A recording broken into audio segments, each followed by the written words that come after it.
it's Coach Tori, and this is Raising Runners. We talk running, fitness, mental health, and so many more topics. As the founder of a youth running program, I approach all of our conversations with our youth athletes in mind and kind of have a focus around those things. But as you will see, we are finding that all of these topics relate to runners and people who like to move and do fitness or anything like that. Relates to everybody. Check it out.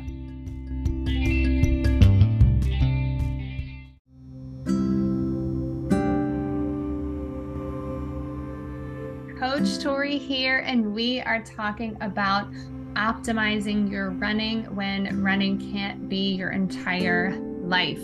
I'm sure a lot of you picture, like me, a dream world where you wake up after 9 hours and 10 minutes of sleep. The sun is up, the birds are chirping, the weather is no humidity, it's 47 degrees. You get to have your coffee, your pancakes, you get to go out on your nice long run. You come home, shower, stretch, foam roll, nap, go to your chiropractor, go do a strength session. I mean, right? Like we can picture what if running was all we did. You can picture what your days would look like.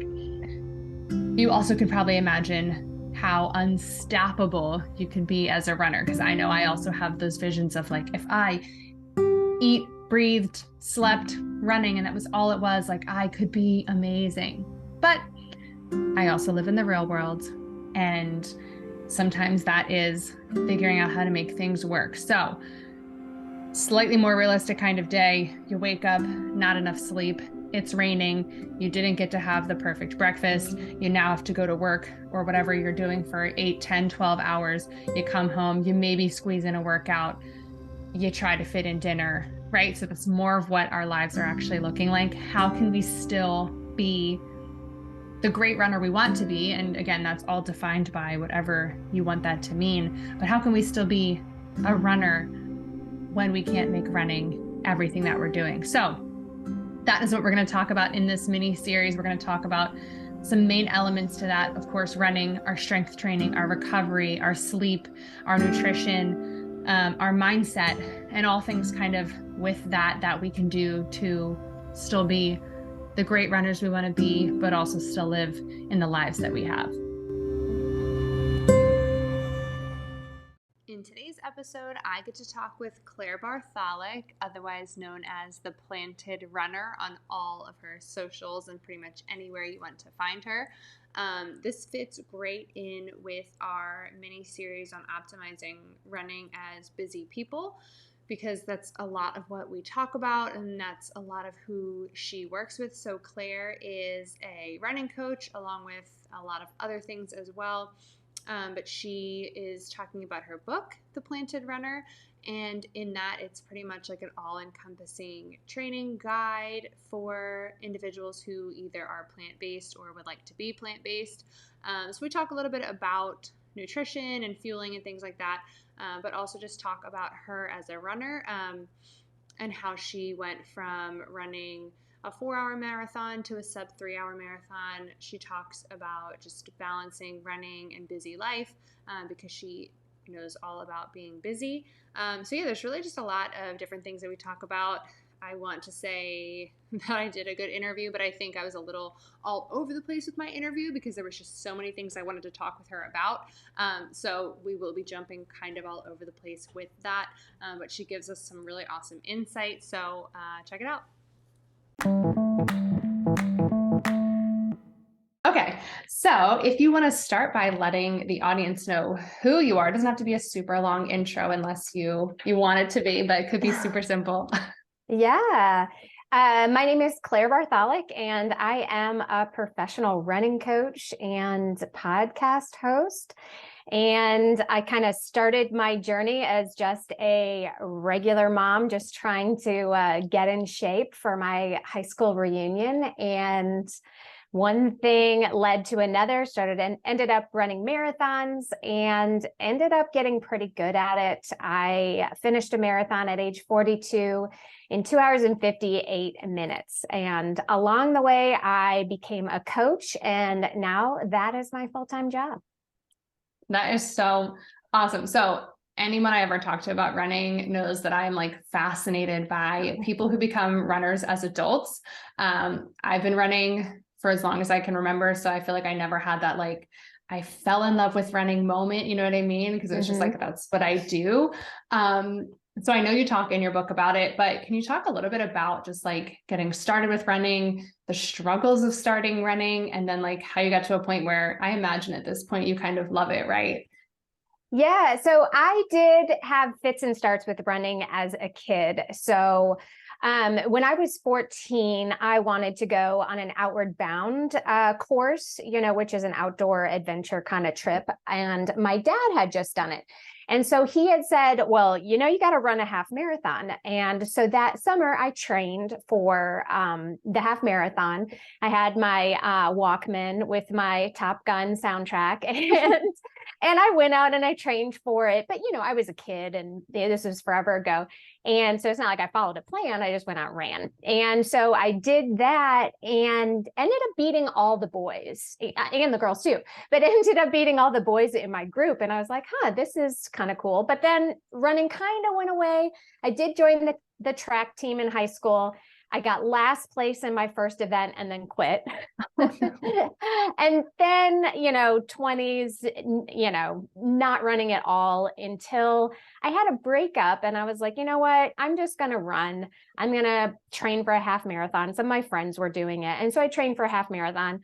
And then the guy came back into my life and I quit running.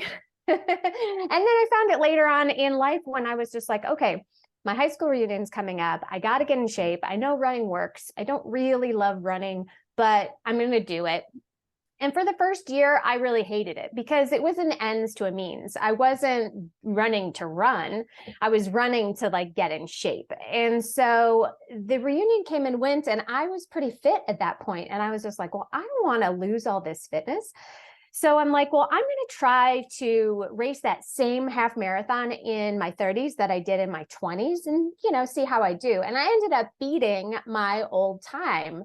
And, by then it wasn't like one day I was like, oh my God, I'm hooked. It was just like, wait a second, I kind of really like this. And maybe I'm kind of okay at it. Let's see where this goes. And a friend of mine was running the Boston Marathon that year. And I was like, well, I'll run the Boston Marathon, and I didn't know you had to like qualify. You actually have to be kind of fast to do that. And so I was just like, well, I'll just go run a marathon and see how I do. And I chose the marathon in my hometown, which is Asheville, North Carolina, which is mountainous. And it's a winter marathon. So it was miserable and I didn't make it. But I did make it on my second marathon. So by then I was absolutely hooked. I became a student of the marathon and just was like, this is all I want to do. So marathon is your distance of choice if you had to pick. Yes, it was at the time. I don't race competitively anymore. I think I got really, really into it. And, the 3-hour marathon or the sub 3-hour marathon was kind of like my Moby Dick, it was like my Mount Everest. So it was the thing I was absolutely obsessed with for years. And so now I don't race competitively anymore. I run for myself and I have so many athletes that get all the glory for me that is much better than training for fast marathons in my life right now. Never say never. I might do another one in my future, especially if my kids are interested in it. But, for now, competing is not on my plate right now, but yeah, marathoning and half marathons were my jam.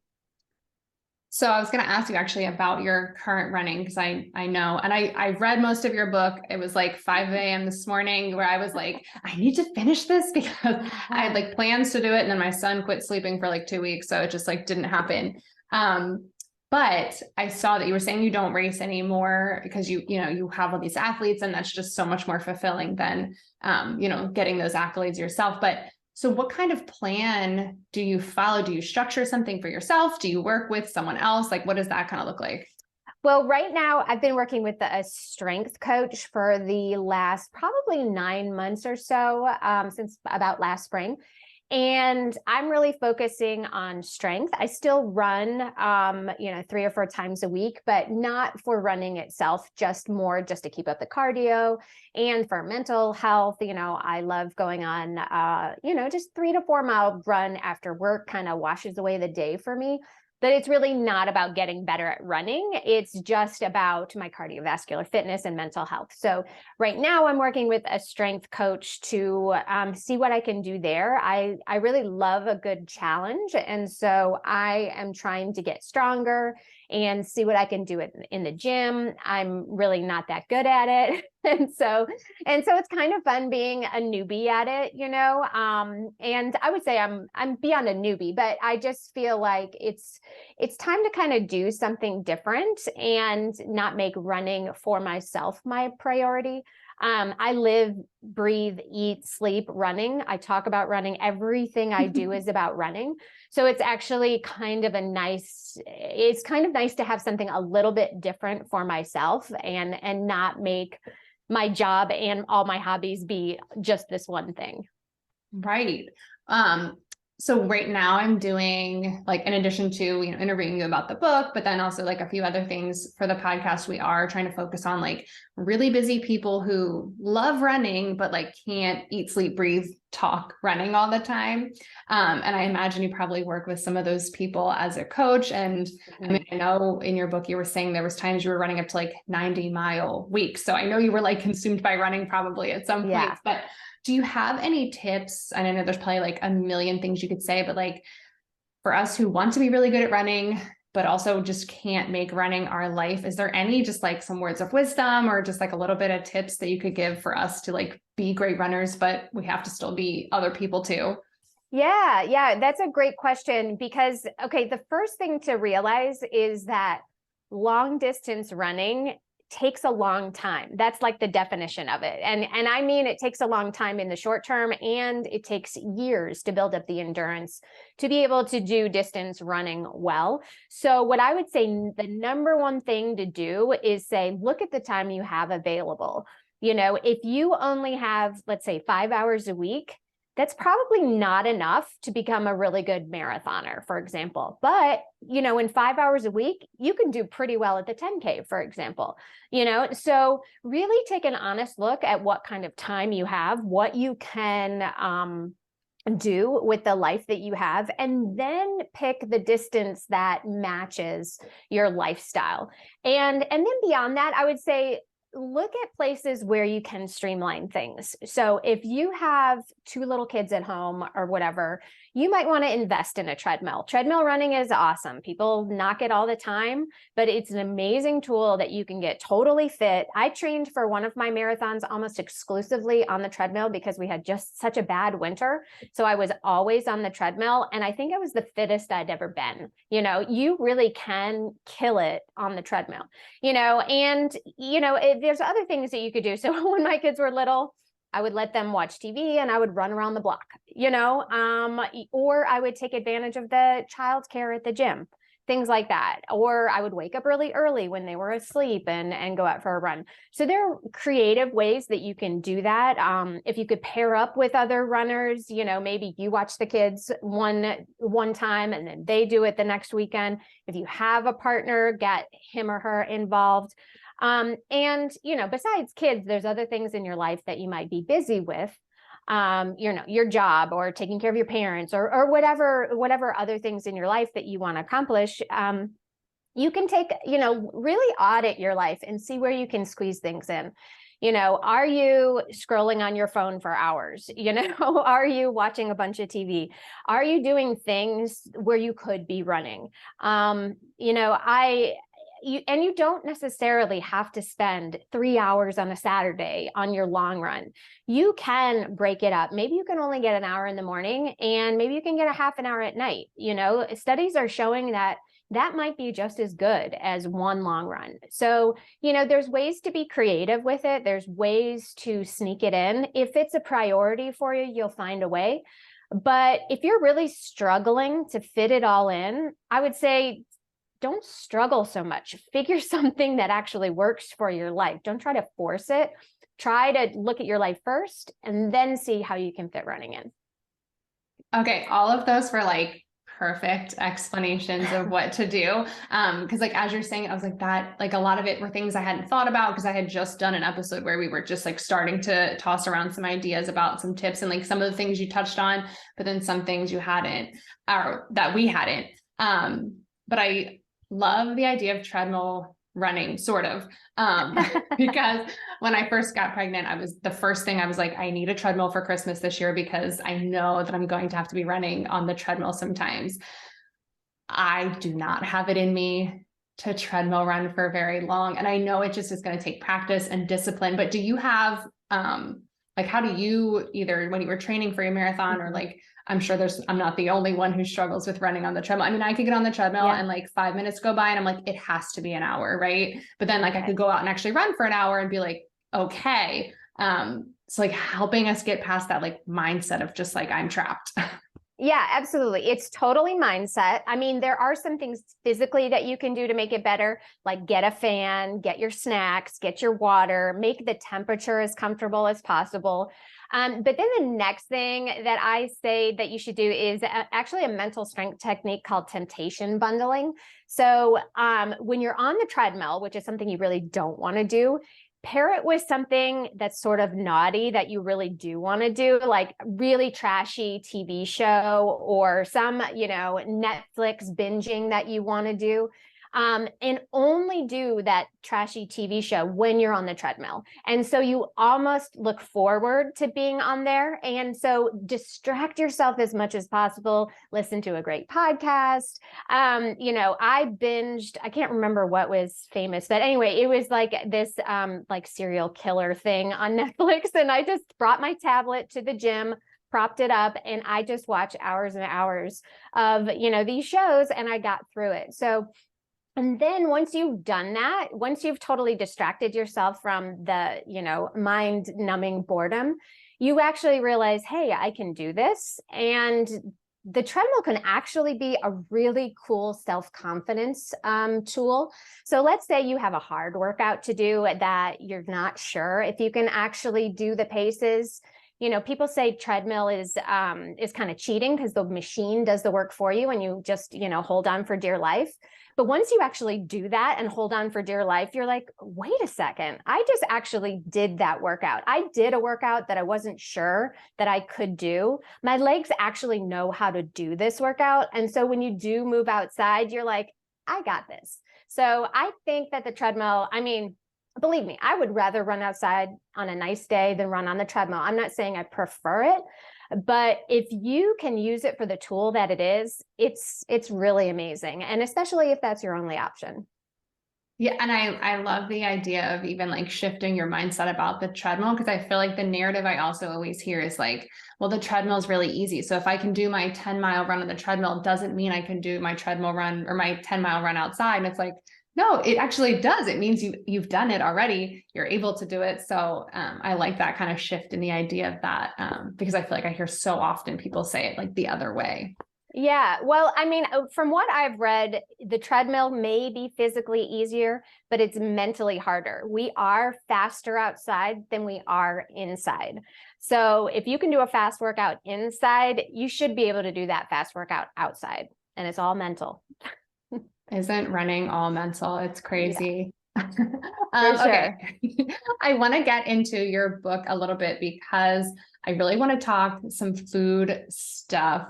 Because as I was reading this morning, I'm like texting my husband at 5 a.m. I'm like, what do you think about trying to switch more towards plant-based food? And of course he's like, why are you asking me that?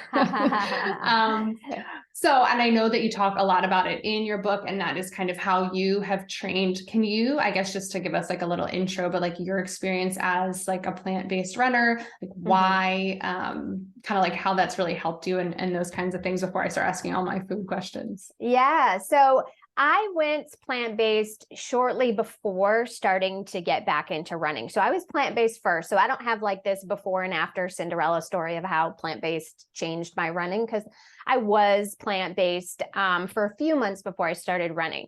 But what happened is I was just watching one of those food documentaries, and I was just sold like that. So it was Forks Over Knives. So that was 10 years ago. And I was just like, I'm convinced. And I was already I had already given up red meat. So I was like a flexitarian. I wasn't 100% vegetarian. But I started watching that and I was like, you know what, I'm going to try this. And, my first journey into it, trying it, I was so like gung ho. I'm going to do everything whole foods and I'm going to be 100% healthy all the time.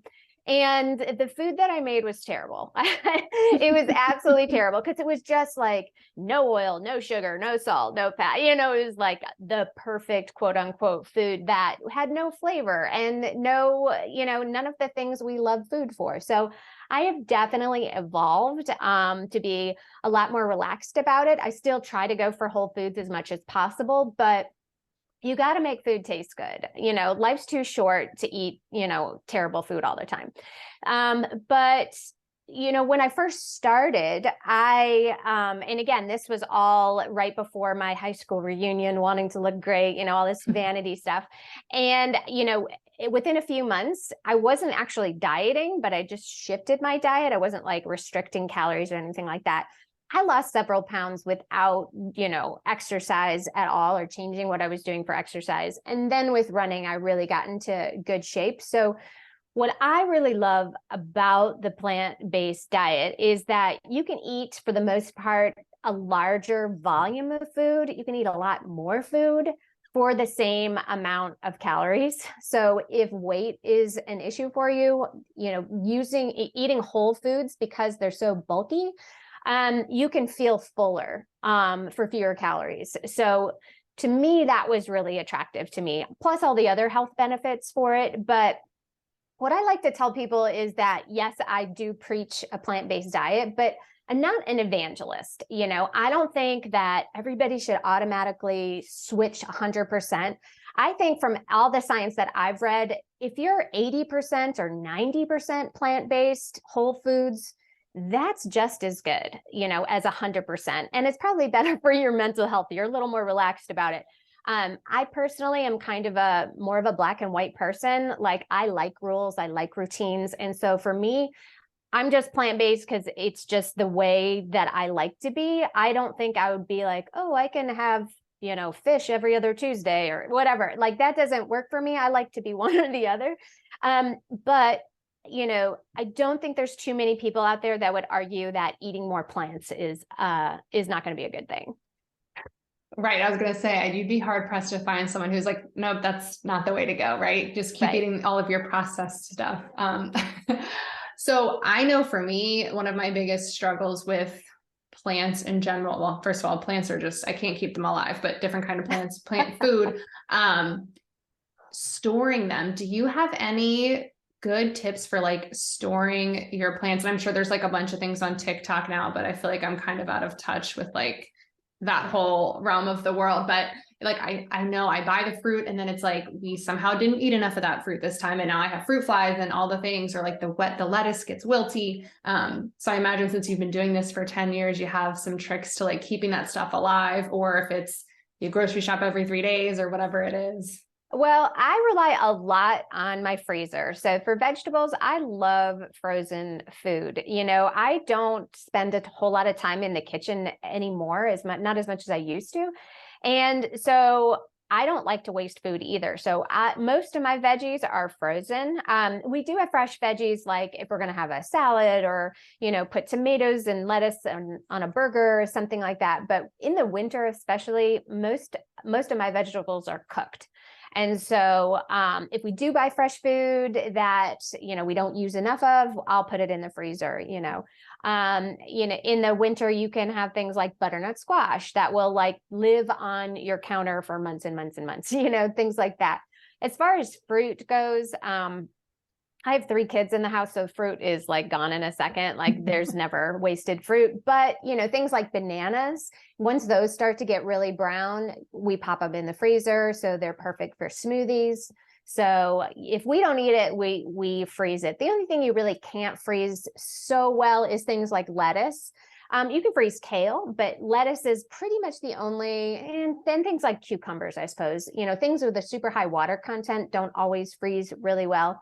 But yeah, so we don't go shopping, every 3 days. We probably go once or twice a week. And, I buy things in bulk, but I have a deep freezer in my basement. It is just a lifesaver. So yeah, I think it's been shown that there's really no difference in the nutrient levels in fresh or frozen, even canned. Maybe there is some difference, but these foods are picked at their peak and then they're frozen or processed or canned or whatever. And so in some cases, it actually might be better than something that's, 5 days old on your counter or whatever. But yeah. And, with the greens, we sometimes try to, when the weather's nice, we like to grow them. Greens are super easy to grow.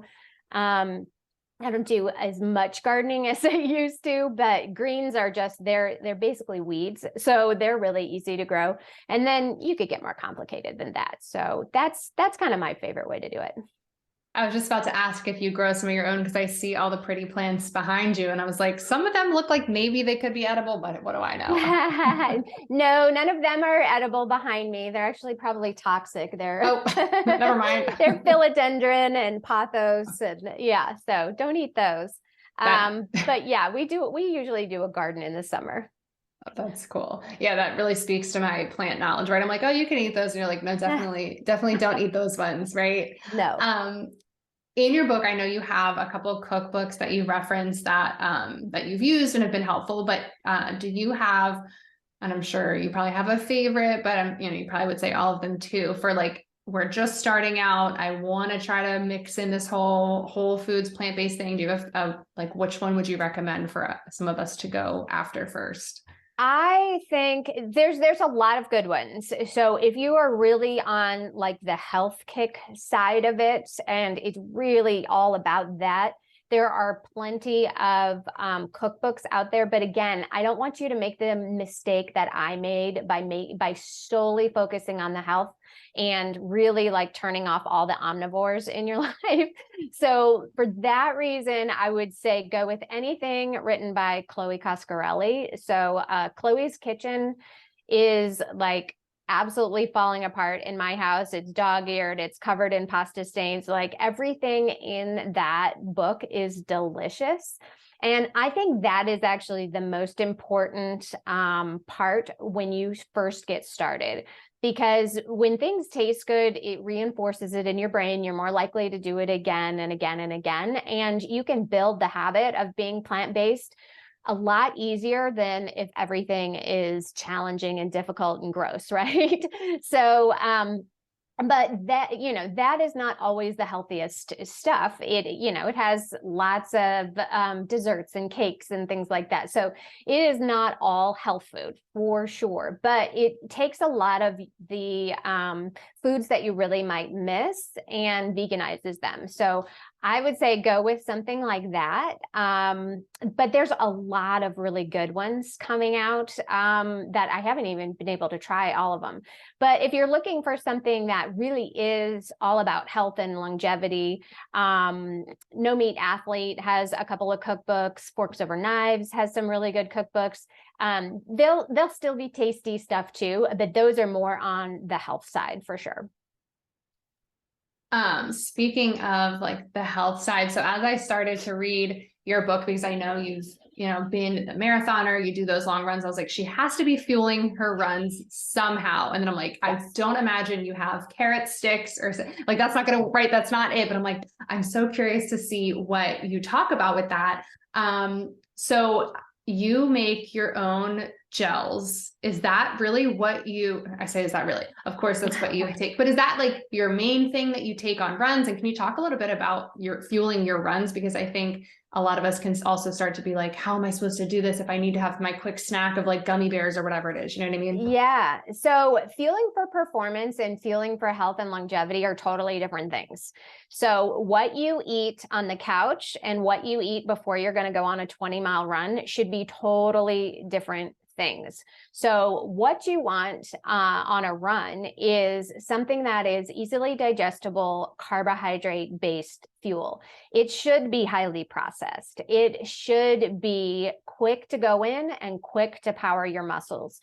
So nothing you should eat on an endurance run should be healthy, quote unquote. Maybe if you're doing ultra running, then you can have some real food in there. But if you are trying to run a fast marathon or a fast half marathon, you need essentially sugar. Not exactly sugar, but you need something, a very highly processed, quick carbohydrate. This is the jet fuel for fast running. So I have made a bunch of recipes and tried many different things. I made my own gels. I do have a Whole Foods gel, couple of recipes in my book for those if you really, really want to try whole foods. But the challenge with whole foods is that, yes, you can find things with high carbohydrate levels, but you're also going to have high fiber levels. And so what that does is that stays in your gut longer and can cause GI distress. So running in and of itself, you're bouncing up and down. That's hard on the gut. And if you put something in your body that sits there without moving directly, into your bloodstream, into your muscles, that is difficult for the vast majority of people to handle. There's some people that have stomachs of steel and they can absolutely eat, a cheeseburger and French fries while they're running down the road or whatever, but most people can't. So what I ended up using most of the time, what worked best for me, is a starch-based liquid fuel. So I made my own homemade version of UCAN. So UCAN is a really popular powder, and it is made of modified cornstarch. And I made my own recipe using just regular old cornstarch. So super, super cheap, super affordable. You add some flavor, make it taste like lemonade-ish, not even UCAN tastes that good, it's starch. So it's not delicious, but it sits in your stomach really, really well. I would say the only downside to fueling with something liquid is that you have the logistics of it, you have to carry it. So I would always have 8-ounce bottles in my pockets. I would wear shorts, compression shorts that have pockets, and that was my favorite way of carrying something. But that's not always an option for people. So the more kind of logistically easier thing to do is some kind of gel.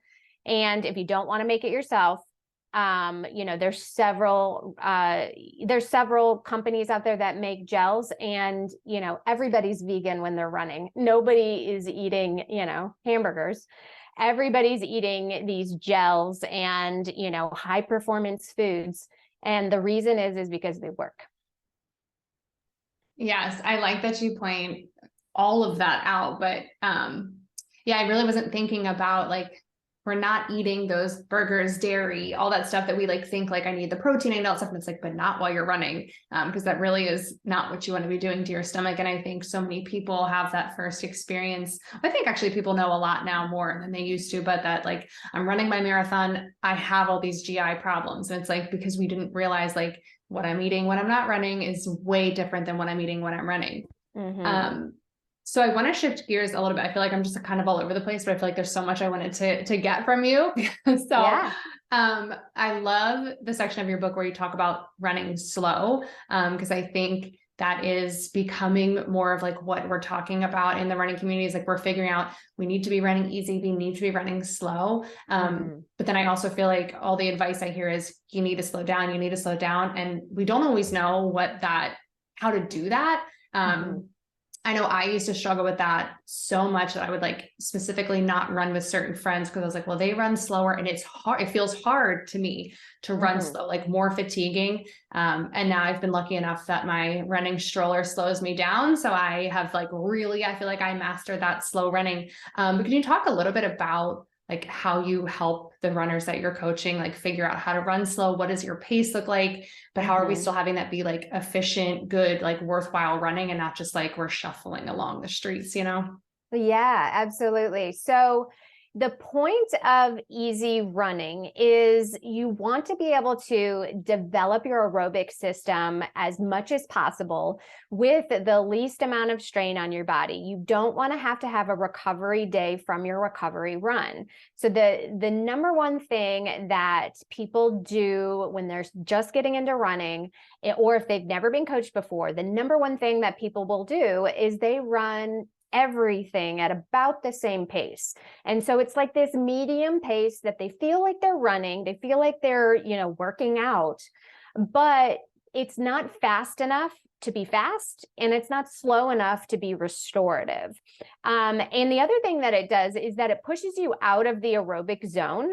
And so you're actually kind of wasting your time. You're not getting the maximum amount of aerobic development for the time you spend running. And again, you're not recovering.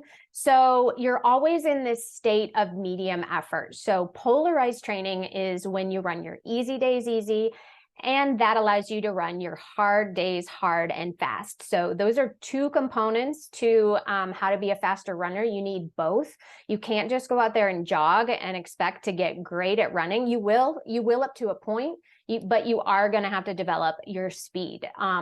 But the ratio of that is about 80% easy running and about 20% fast running. And fast running isn't just all as hard as possible. There's degrees of that fast running, but let's look at that 80% of what you're doing. And yes, you should be jogging. Embrace that word, take it back, love the jog, because jogging is what you are doing to build the aerobic system, which is the vast majority of what you need to race anything longer than about an 800-meter race. So how do you actually do it? So a lot of people say the same thing to me, but I can't run that slow. And I want you to go look up what Molly Seidel did during the pandemic. She is the bronze medalist in the marathon, and she was doing this challenge to see how slow you could run a mile. And she ran a mile in about 30 minutes, and she was actually running. So the definition of running is you're going from one foot to the other. You're not shuffling. You should never have 2 feet on the ground at the same time. So you still want to have good running form, but you just shorten your stride. So everything is the same, more or less, as fast running, but you just shrink it a little. So if you, and you want to keep your cadence up. So your cadence is how many steps you take per minute. So if you have a quick cadence when you're jogging, you're prancing around, you're going, you're not stomping, you're not slumping, you're still doing the exact same thing as you would be doing while you're running fast. You're just shrinking it down. The other way you can tell if you're running easy is you should be able to carry on a conversation just like we are having now while you are running. And so you should not be huffing and puffing, or you should be able to sing along to your music or argue with your podcast, whatever you're listening with or to. And that's more of the definition of easy. Another tip that I like to tell my athletes is try to close your mouth for a few minutes per mile. If you can breathe out of your nose only, you are running easy. So easy is not a pace. It's going to change depending on what's going on in your life that day. If you just ran 20 miles yesterday, your run the next day, if you run after your long run, is going to be a lot slower than if you had a 5-mile run the day before. So it's not about pace. But for reference, when I was running my 3-hour marathon, I was running my easy days between 9:30 and 10:30 per mile, which is almost 3 minutes slower than my marathon pace. So that is extremely slow compared to how I would race. And that is how I was able to have my hard days hard, was having my easy days easy. Speaking of your sub-3 marathon, because I wanted to ask you about that. I'm like looking at my notes now, but I'm all over the place, right? What were some of your favorite speed workouts that you did when you ran that pace? Just more of like a personal curiosity here. My favorite workout of all time, my favorite marathon workout. I mean, I have some that I like that are on the shorter end, like track workouts. But my favorite marathon specific workout is the 2x6. I make all of my athletes do it. Sometimes it's 2x5, but so 2 times 6 miles. So you'd warm up for a mile or two. Then you would run for 5 or 6 miles at marathon pace. And then you would do it again and then cool down. But the trick is in between, you stand around for 10 minutes. You do nothing. Maybe you sit, maybe you scroll your phone, you go to the bathroom, you get a drink, you do whatever. So that 10 minutes in between the 2 sets really kind of junks up your legs. You basically kind of cool down, and then you have to do the same thing over again. So it makes that second set feel way harder than the first set. And if you can do that at marathon pace or just slightly faster, you know that you're in good shape. So I like to schedule that one about 6 weeks out from your marathon. And don't get me wrong, it's just one workout. If you bomb it, it doesn't mean you're going to bomb the marathon. But if you nail it, it really says a lot about your marathon fitness. So I would say that's my favorite one. That sounds horrible in the best way. I am not a distance person. I keep trying to be, but that just sounds like, it would be so hard to start that second 6 or 5 miles. Oh my gosh. Wow. And I know you have a couple workouts in your book, like talking about for specific distances. But actually I want to not go there at the moment. Because I feel like recently, maybe not that recently, I saw on your Instagram too, you had like a nice explanation about strides, or maybe I'm like completely misremembering. No. But could you talk to us a little bit about that? Because I feel like, so I coach youth runners a lot, and I'm like constantly trying to explain to them like how we're doing strides, what we're doing, and all that stuff. And I feel like sometimes you end up just being like, okay, run fast and keep getting faster, but not like super, super fast. You know, it's like, so I would love to hear you explain strides a little bit. Yeah. So strides are the secret sauce. So they do so much. I make every one of my runners do it at least once a week. They are these magical, powerful little things that massively transform your running. And it's literally 2 minutes a week. It's so awesome. Okay. So what you do is there's several times you could do it, but for the most part, you're doing it after an easy run. So you go run 3, 4, 5, whatever your easy run is. And then you stop, you catch your breath, maybe get a drink, and then you run for 20 or 30 seconds at about 90% effort. So it's not all out, you're being chased by a tiger. It's starting off, and if you think about a bell curve, that's how you should run your strides. So if it's 20 seconds long, the first 5 seconds, you're working up your speed. The middle 10 seconds, you're holding that really high, but not dying pace. So, 90% of all out.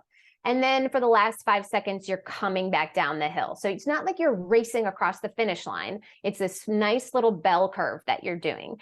And people ask me, well, what pace should I run my strides? And I tell them, I actually don't care about your pace. I don't even want to know. If you really want to have a pace attached to it, if you've ever raced a mile all out, it's roughly mile pace, but that's not important at all. Don't even think about it as running. What you're doing is a drill. You are practicing running fast. Who cares how fast you're running? This is all just a little taste of running at your highest level, because what you need to do when you're running fast is you need to learn how to run fast. And if you never run fast, your body will never figure out how to do it. And so these tiny little bites of very fast running, you're going to have your most efficient form possible to run as fast as possible. But because fast running is so hard on the body, you don't want to just like race a mile every single day. You just want to have these little snippets. And so not only does it teach you the best running form for your body, it teaches your brain and your legs to talk to each other faster. So neuromuscular connections is what you're building. And it's practicing that for when you actually do have to run fast. So unless you're a miler, you're going to be running much slower than that normally. But because your body has learned how to run fast from continual practice, you're doing this 4, 5, 6 times every single week. After a year, this is tons of fast running, but yet your body doesn't need recovery from it. It's so small that you don't really feel tired afterward, and they're fun. It's fun to run fast. It's great. Yeah, I think that is like probably one of the most fun ways to end a workout, or just like being able to run fast, because like it really does feel way more fun than like, yeah, I just did my 20 miles. I needed to do that. I feel good, but it's like you got to run fast for like 20 seconds. It was really fun. Yeah. I know I have to probably let you go so soon, but if you could just tell us maybe like super small summary of like what we're going to get out of your book, because I feel like I was trying to summarize it in my head. I'm like, there was just all kinds of information for all runners. So if you could do that, and then also just let us know where to find your book, but also just where to find you. Yeah, absolutely. So the book is meant to be for runners who happen to be plant-based already, or who are looking to become more plant-based. It is basics of plant-based nutrition, but it's more a running book. So it's for people who love running. So if you're plant-based and you don't care about running, that's not for you. It is really a running book for people who want to have a plant-based spin on it. So,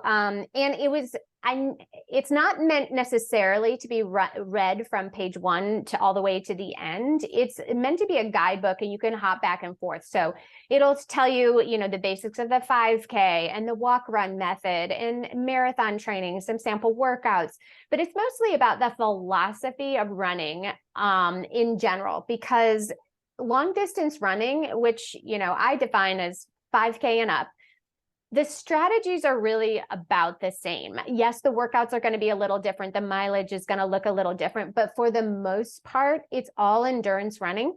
And there's some pretty universal truths about running that I explain in my book. So if you are, a plant-based person or looking to become one, and you want to get better at running, this is just a good resource guide for anybody who is interested. And it is available everywhere books are sold, or you can get it directly on my website, which is theplantedrunner.com/book is the link for that.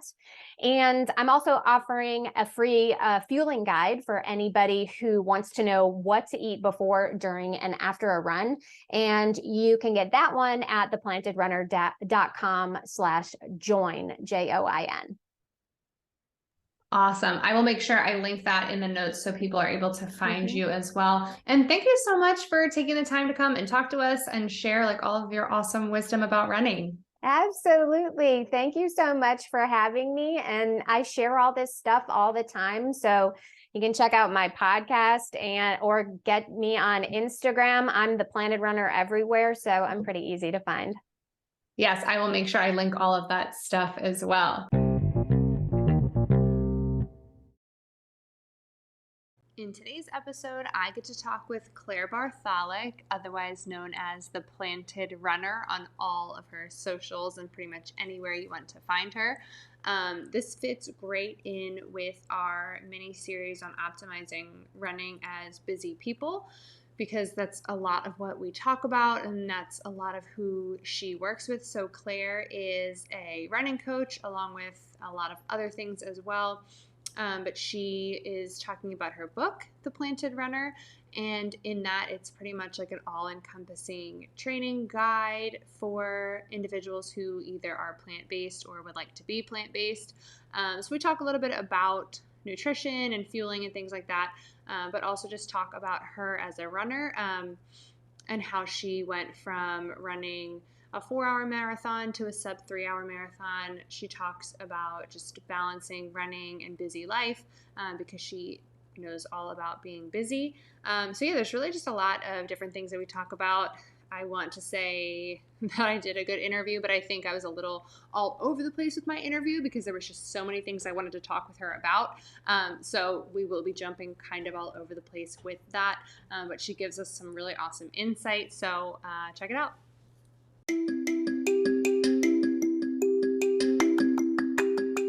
Thank you for tuning in. Make sure you rate, review, subscribe, all the things that you can do for a podcast that you enjoy listening to. Make sure you check out social media, our website, any of those things. If you have questions, comments, interview requests, feel free to email me at marikeyrunclub@gmail.com.